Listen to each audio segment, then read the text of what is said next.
Jésus est en vie. Le livre de la Genèse chapitre 45. Joseph ne pouvait plus se contenir devant tous ceux qui l'entouraient.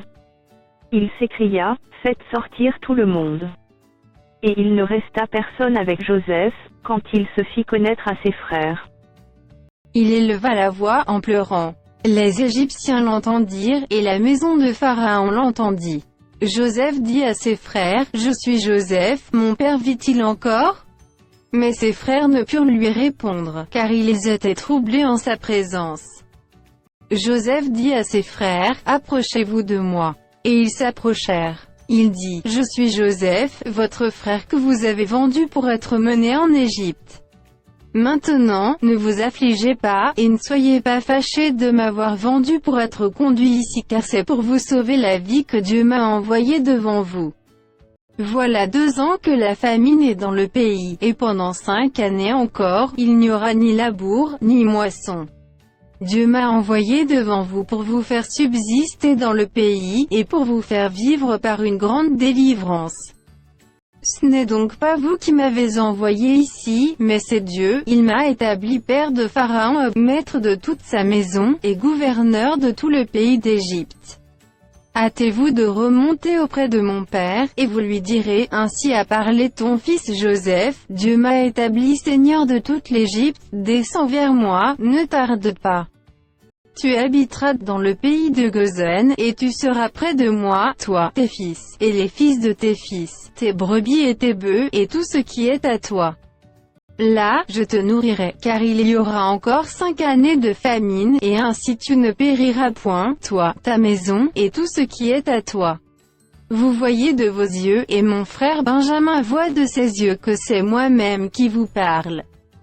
Racontez à mon père toute ma gloire en Égypte, et tout ce que vous avez vu, et vous ferez descendre ici mon père au plus tôt. » Il se jeta au coude de Benjamin, son frère, et pleura, et Benjamin pleura sur son cou. Il embrassa aussi tous ses frères, en pleurant. Après quoi, ses frères s'entretinrent avec lui. Le bruit se répandit dans la maison de Pharaon que les frères de Joseph étaient arrivés, ce qui fut agréable à Pharaon et à ses serviteurs. Pharaon dit à Joseph, « Dis à tes frères, faites ceci. Chargez vos bêtes, et partez pour le pays de Canaan. Prenez votre père et vos familles, et venez auprès de moi. Je vous donnerai ce qu'il y a de meilleur au pays d'Égypte, et vous mangerez la graisse du pays. Tu as ordre de leur dire, faites ceci. Prenez dans le pays d'Égypte des chars pour vos enfants et pour vos femmes. Amenez votre père, et venez.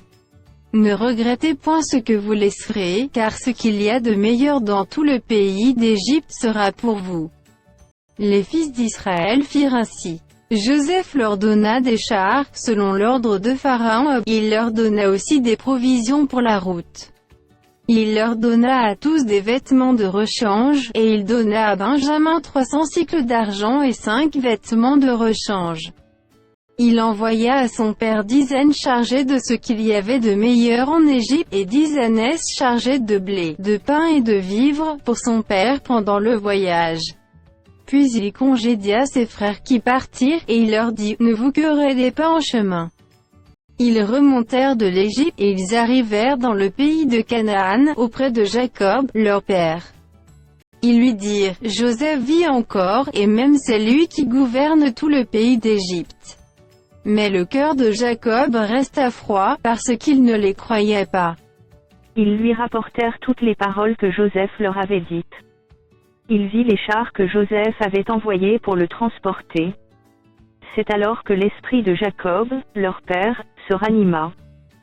Et Israël dit, « C'est assez. Joseph, mon fils, vit encore. J'irai, et je le verrai avant que je meure. »